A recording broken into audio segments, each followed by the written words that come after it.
Bienvenidos de nuevo a este su programa Alfa y Omega.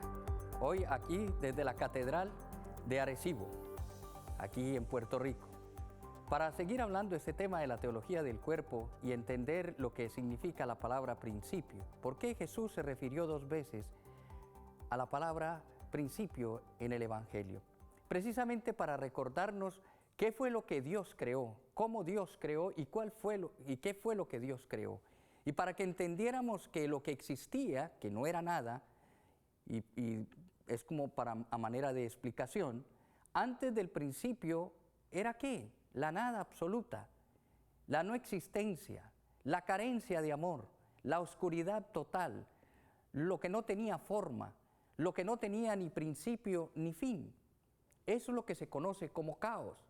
Cuando hablamos de principio, cuando Jesús nos refiere al principio, quiere que tú y yo vayamos a nuestro principio, no a nuestros principios, sino a nuestro principio, a ese orden, que mires toda la creación que ha hecho Dios en tu vida, todo ese cosmos, todo lo que ha ordenado Dios en tu vida, y especialmente lo puedes ver en tu cuerpo, lo puedes ver en todo aquello a tu alrededor, ver a tus seres queridos, contemplar en ellos la belleza, el orden, el cosmos, el poder mirar, el poder pensar, el poder tener la capacidad de expresar un sentimiento, el poder entender que nuestra esencia es amor, que todo lo contrario al amor nos lleva ¿a qué? Al caos, a la perdición, a la desesperación, a la oscuridad, al no encontrar sentido a la vida, a esa pregunta interminable que siempre nos hacemos: ¿para qué existo?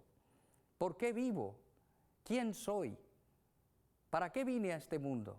Solo el amor te puede dar esa respuesta. Solo el amor te puede llevar a entender cuál es la esencia tuya, es darte al otro, es entregar tu vida al otro, es entender que no es bueno estar solo. Y es la primera reflexión que hace San Juan Pablo II en esto de la teología del cuerpo, que son las palabras que Dios utilizó en el Génesis. No es bueno que el hombre esté solo. Y eso indica que no es bueno que seamos egoístas, que nuestra esencia se dio ¿para qué? Para darnos a los demás, para entregarnos, para estar siempre buscando a esa compañera, a ese compañero ideal, que nuestra vida se basa en ¿qué? En un morir para otros, para luego poder vivir. Porque aquel que busca vivir para sí muere, pero aquel que busca morir para los demás es el que vive. Y no hay nada más hermoso que poder terminar tus días, querido papá, querida mamá, querido hijo, querido hombre, querida mujer, terminar los días, poder decir: serví para algo, hice algo bueno por la humanidad. Dejé todo ¿por quiénes? Por los que necesitaban de mí.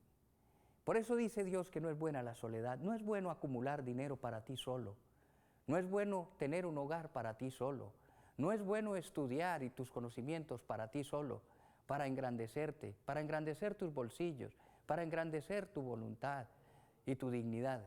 Eso no es lo bueno. Lo bueno es cuando todo lo que tienes le sirve a los demás. Por eso Él dijo: no está bien que el hombre esté solo. Y ahí es el punto de partida para esta reflexión. Nos lo dan directamente los textos del libro del Génesis, donde nos dice que no es bueno que el hombre, varón, esté solo.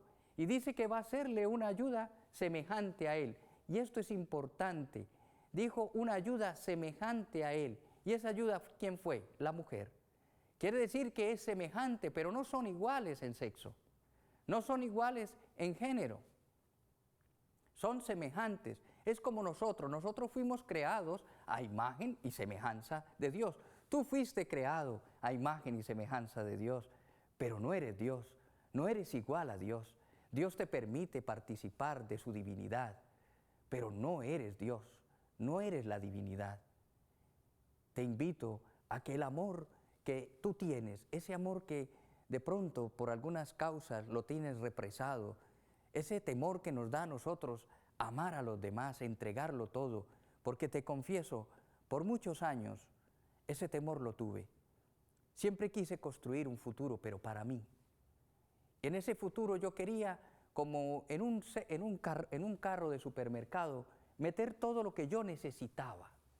Y entonces empecé a ver que todo eran cosas.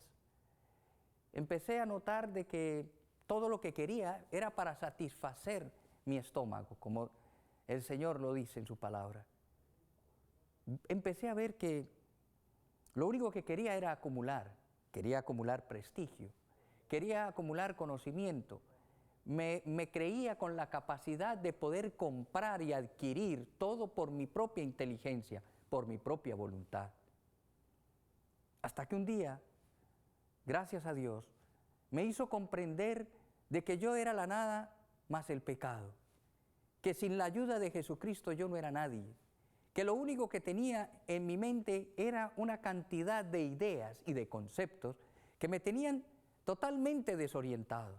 Juzgaba, renegaba de la vida, llegué a odiar, llegué a cuestionar a otros porque no fueron conmigo lo que yo esperaba. Siempre la culpa la tenían los demás, no sé si eso te pase a ti, pero a mí me pasó por 30 y pico de años. ¿Qué me pasó? La culpa la tenía siempre el otro. Y me empecé a sentir solo, porque el único bueno era yo, ni siquiera Dios, porque Dios se convirtió para mí ¿en qué? En ese ser al que yo le reclamaba. No era mi Dios, era el objeto de mi fe. Yo creía en Dios, pero para reclamarle, para que Él hiciera lo que yo quería. Y fuera de eso yo estaba en un error. Por lo tanto, cuando yo estoy en error, ¿cómo puedo comunicar claramente a Dios y entenderme con Dios cuando Él es la verdad? Si yo vivo en la mentira, nunca voy a poder comunicarme con Dios porque Él es la verdad. Y aquel que vive en la mentira necesaria o obligatoriamente se hace ¿qué? Hijo del padre de la mentira, que es el demonio y es Satanás. Por eso, gracias a Dios y a la gracia de Él, y no quiero con esto decir, es más un testimonio de lo que fue mi vida pasada, es que yo tenía a todo el mundo como útiles, como algo que me debían dar a mí honor y gloria.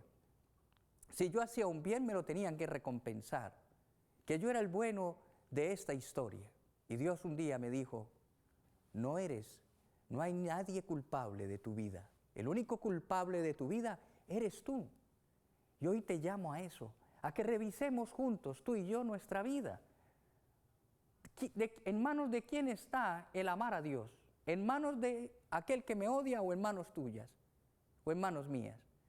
No, está en tus manos. Por eso tú eres el responsable de tu vida, de lo que tú quieras hacer con ese amor que tienes como esencia. Tú eres el responsable si guardas resentimientos, odio o no tienes falta de perdón.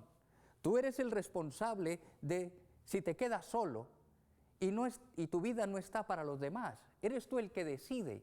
Eres tú el que decide si quieres conocer la verdad o te parece bien que la verdad que tienes te ha dado resultado. ¿Eres feliz? ¿Eres feliz a la manera del mundo? ¿Tienes la paz como la da el mundo? ¿O buscamos la paz como dijo Jesús? Les he venido a traer la paz.